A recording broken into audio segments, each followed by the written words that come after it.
Sore itu, saya akhirnya diperbolehkan untuk kembali pulang usai bekerja paruh waktu. Karena jam sudah menunjukkan pukul 7 kurang, saya mempercepat langkah saya agar bisa mengejar waktu untuk sholat maghrib.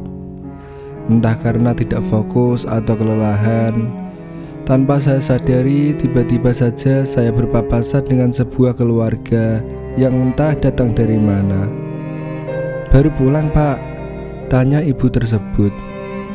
"Iya," ujar saya sambil mengangguk.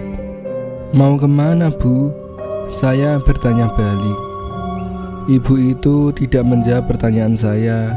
Ia hanya tersenyum, lalu pergi begitu saja melewati saya bersama keluarganya yang mengikutinya dari belakang. Karena sudah malam, saya membiarkan ibu tersebut pergi sekalipun ia tidak menjawab pertanyaan saya. Meski begitu, saya sempat bertanya kepada satpam sekolah sebelum akhirnya pergi ke masjid. "Pak, tadi bundanya siapa ya? Datang ke sekolah malam-malam begini?" tanya saya sembari menghidupkan motor. "Bundanya siapa, Pak? Dari tadi nggak ada yang masuk loh." "Saya Hartono, bisa dipanggil Pak Tono. Saya adalah seorang guru yang mengajar di sebuah SMP negeri sebagai guru ekonomi. Di sini saya akan menceritakan sebuah pengalaman saya melakukan kegiatan mengajar selama pandemi berlangsung. Seperti yang kita ketahui, kini kebanyakan siswa melakukan kegiatan belajar secara daring berhubungan PPKM masih diselenggarakan. Walaupun begitu, ada beberapa sekolah yang mewajibkan para guru untuk tetap pergi ke sekolah untuk menjalankan pekerjaan mereka, termasuk di sekolah saya mengajar. Tanpa basa-basi lagi, saya akan langsung saja menceritakan pengalaman saya bekerja sebagai guru di era pandemi. Kala itu, saya sedang ngeprint file-file nilai para siswa pada waktu maghrib. Berhubungan sudah maghrib, kebanyakan guru memutuskan untuk pulang dan melanjuti pekerjaan mereka keesokan harinya. Namun karena saya termasuk tipe orang yang tidak mau ribet, jadi saya memaksakan semua pekerjaan selesai pada hari itu. Tidak lama setelah azan berkumandang, terdengar suara ketukan yang berasal dari jendela ventilasi. Awalnya, saya mengira bahwa suara tersebut dihasilkan oleh ranting pohon yang tertiup angin. Namun lama-kelamaan, ketukan tersebut berbunyi secara terus-menerus dan mengeras. Seiring berjalannya waktu, merasa risih saya mengamati jendela ventilasi dengan waktu yang cukup lama. Sampai akhirnya ketukan itu hilang dengan sendirinya. Awalnya saya pikir gangguan tersebut telah usai, namun ternyata gangguan yang saya dapat malah bertambah parah. Tidak lama setelahnya, buku yang tertata rapi dirak jatuh secara satu persatu. Rasa takut yang saya rasakan tentu ada, namun karena tidak ingin ribet untuk keesokan harinya, saya tetap memaksakan diri untuk bertahan sampai mendapat fotokopi dari semua file tersebut. Namun, niat saya langsung terbatalkan saat lampu ruangan mati nyala dengan sendirinya. Keadaan yang begitu mencekam memaksa saya untuk kembali pulang dan beristirahat. Yah, mau bagaimana lagi daripada mengalami hal yang lebih parah. 2 hari setelahnya, saya kembali pulang malam karena harus mengerjakan sesuatu. Kala itu, saya sedang berjalan dari kelas ke ruang printing. Saat berjalan santai, saya sempat selingat-selinguk melihat satu persatu kelas yang saya lewati. Sampai saya terkejut saat saya melihat ada satu kelas yang dipenuhi oleh anak-anak murid serta gurunya. Karena kelas itu berada di ujung lorong, saya sempat tidak mempercayainya dan berpositif thinking bahwa rasa lelah saya membuat halusinasi saya meningkat. Namun, saya langsung bergegas pergi ke ruangan printing saat itu juga setelah melihat isi kelas tersebut. Kenapa? Karena penglihatan saya tidak salah.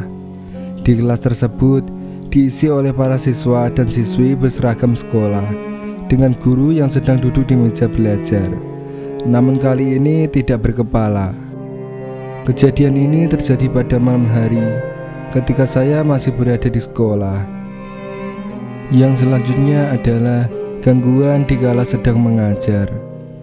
Kejadian ini terjadi saat saya sedang mengajar para siswa via Zoom. Waktu itu saya sedang asik mengajar sambil mendengarkan keluhan para siswa dan siswi tentang kendala mereka belajar di era pandemi. Di tengah asik tertawa, dari ujung mata saya melihat seorang murid berambut panjang berjalan memakai seragam sekolah. Namun kepalanya terus menunduk sepanjang jalan, sehingga rambutnya menutupi wajahnya. Awalnya saya tidak begitu menghiraukannya, sampai saya menyadari bahwa kakinya tidak menapak. Tidak terlalu seram, namun bisa membuat panik jika perempuan itu lewat pada malam hari. Dan dari situ saya sadar bahwa siang hari bukan menghambat bagi mereka untuk menakut-nakuti. Karena tidak jarang barang-barang yang berpindah tempat dengan sendirinya pada siang hari. Salah satu kejadian yang paling membingungkan adalah saat saya kehilangan pulpen saya. Waktu itu, setelah saya mengajar, tiba-tiba saja pulpen saya hilang dengan sendirinya. Padahal saya sangat yakin bahwa saya meletakkan pulpen tersebut persis di samping laptop. Awalnya, saya kira pulpen saya hanya sekedar terjatuh ke lantai. Namun saat saya cari sampai ke ujung kelas sekalipun, tetap saja tidak ada. Dan anehnya, pulpen tersebut ditemukan oleh security di kelas sebelah yang sebenarnya baru dibuka oleh dirinya pada keesokan harinya. Dalam arti, kelas tersebut terkunci dan tidak masuk akal jika ada seorang yang memindahkan pulpen tersebut kemarin.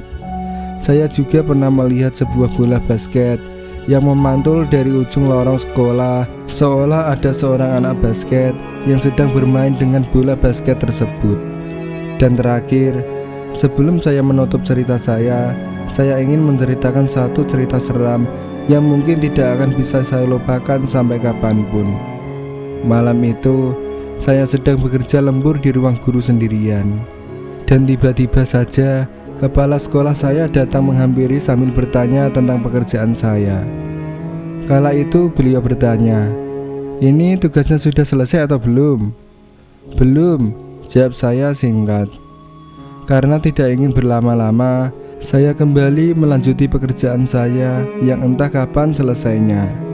Tidak lama setelahnya, saya mendengar suara tawa yang sangat berat dari belakang. Awalnya saya mengabaikan suara tawa itu karena saya mengira bahwa tawa tersebut berasal dari kepala sekolah. Namun, saat saya menoleh ke belakang, saya malah melihat sosok hitam besar dengan wajah yang begitu hancur. Setelah sosok tersebut menyadari bahwa saya membuat kontak mata dengannya, sosok tersebut tertawa begitu kencang sampai membuat lampu ruangan mati. Tidak sanggup melihat kengerian tersebut, saya langsung berlari keluar tanpa memperdulikan laptop yang masih menyala, dan berujung ditemani security sampai saya selesai bekerja.